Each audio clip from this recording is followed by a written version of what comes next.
it's time for another entry into the playlist. Is it still worth it? And on the conveyor belt today is this compilation from around 1997, Whatever You Want, the very best of Status Quo. Now, this is an officially endorsed one. This is one of those albums, this is one of those compilations that comes out every few years. Think Excess All Areas, think Accept No Substitute, Pictures, there's loads of like officially endorsed ones. This is one of those, and this was actually my first ever Quo CD. So please bear that in mind if it sounds like I'm praising it too much. You'll understand the point of view that I'm coming at. This CD has actually been a little bit battered over the years. A few scratches here and there. The inside here, I mean the bit here, it doesn't come in anymore. I mean, it's been well loved, and it's because it was my first kind of entry into Quo. When this came out, my dad bought his own copy, and I got into the car with him on a Saturday afternoon, and I heard, might have been Down the Dustpipe first, because the first two tracks on here are Pictures of Matchstick Men and Ice in the Sun, and my dad always skipped those. And then Down the Dustpipe comes on, and I'm like, I've never heard anything like this before. This is 1997, 98, something like that. I'm like 7 or 8 years old, and I've never heard anything like it. It's completely new to me, because this is the era for me of like Steps and, big pop records. And so I'm hearing this stuff, and then I'm like in my chair, and it's like I'm listening to the nonsensicalness of the lyrics, and and it's like, well, I know what a chair is. I'm a kid. I understand that. That's a funny thing to sing about. And then Paper Plane, riding on a big white butterfly. It's like, what are you talking about? That's the kind of like wild imaging that as a kid you're like, wow, that's really interesting. And then Mean Girl. It's like, well, I know what a mean girl is. I'm at primary school. I know what a mean girl is. And yeah, it just went on from there, really. And I didn't know who this was. My dad didn't say anything. I just heard this music. And I think I had it in my head literally all week thinking about it. And I went home and I said that there's this compilation or this CD. I wouldn't have known the word compilation back then. There's this CD with images on the front, going across or whatever. And the only thing we could get was a 1997 compilation. And then in the end, because I kept saying there's a man with a guitar in the middle there, right? Didn't know, don't know who Quo is. I'm 7 or 8 years old in 97, 98. And eventually, when my dad comes round the following week, a couple of weeks later, something like that, he narrows it down. He's like, well, I've had Status Quo in the car. So he buys me the compilation, which I still have. And this was my journey into Quo. I got Thirsty Work after that, and then slowly, I got Live Alive Quo. I slowly started getting the more modern albums to begin with, because they were easier to get hold of at that point, Under the Influence, Famous in the Last Century, and the like. And then in my teens, when I had a little bit of money of my own, I started to buy Backwards and get Blue for You, which I got on record, On the Level, all that stuff, right? Now have every studio album and most of the compilations, most of the official ones anyway, that are out there. But this was my first. And now I've given you that bit of background. This was actually advertised on TV. This was kind of a big deal, which is probably why my dad bought it, despite having all the albums himself. This had pretty much all the hit singles that Quo had up to that point.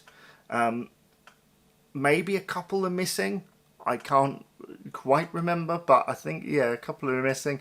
But we've got on here, as I say, Matchstick Men, Ice in the Sun, Down the Dustpipe, In My Chair, Paper Plane, Mean Girl, Caroline, Break the Rules, Down Down, Roll Over Lay Down, Rain, Mystery Song, Wild Side of Life, Rockin', All Over the World, Again and Again, Whatever You Want, Living on an Island, What You're Proposing, Lies, Don't Drive My Car, Something About You Baby I Like, and then disc 2 has Rock and Roll, Dear John, Old Red Blues, A Mess of the Blues. Is that not A Mess of Blues? I can't remember. Margarita Time, Going Downtown Tonight, which I think is the wrong mix. I think it's the album mix rather than the single mix. The Wanderer, Rolling Home, Red Sky, In the Army Now, Dreaming, Ain't Complaining, Burning Bridges, Anniversary, Blah Blah, Volume, Part 1 and 2, I Didn't Mean It, When You Walk in the Room, Fun Fun Fun, featuring the Beach Boys, Don't Stop, and then finishing with All Around My Hat. Now, the last 4 tracks there are obviously from their latest album. They were kind of minor hits, weren't they? Minor, I would say. They're sort of in the lower edges of the top 20, but it was a hit, top 40, but it was a hit album. And so, yeah, and that was really cool because I knew a couple of those covers, so that was a good entry point for me. And shortly after this, actually, I got the Don't Stop video, which my dad bought me. Roll Over Lay Down is the wrong version. I think it's not the live version, it's the studio edit. But I think that was quite good, really, because it was an introduction to that almost heavier side, because really it was, it was an album track. So that's kind of my first entry into that. And what I would say is, this was peak, like, commercial, all the big tracks were on here, all the kind of stuff. If you're into commercial Quo, it's a good entry point before you start going into other things. Obviously nothing, and I realise I'm going to get some comments below here that are going, oh yeah, but 12 gold bars, nothing better than 12 gold bars. You are right? That's like the ultimate. That's the ultimate thing going there. And, FTMO and all that stuff, the ultimate. Absolutely. But this, certainly as a kid in the 90s, great entry point. Afterwards, I found with the official ones like Excess All Areas, they tended to drift away slightly from just purely singles. They'd put like a favourite track on there, or they'd have an exclusive track, It was kind of like live favourites or whatever. I think Big Fat Mama's on one of them. I think 4,500 Times might be on Excess All Areas. It's been a while since I've looked at it, but they have kind of favourites on them.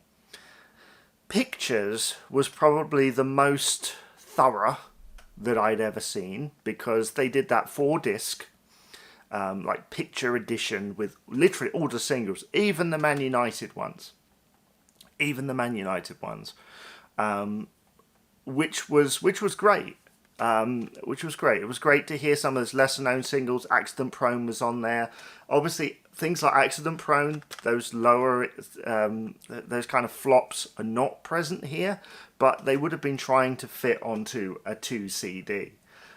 You could argue that a couple of the tracks, the later ones like Anniversary Waltz, really, part 1 was like a massive hit, and part 2, which is really part 1, kids, is perhaps unneeded, but is there for like, for completists, I guess.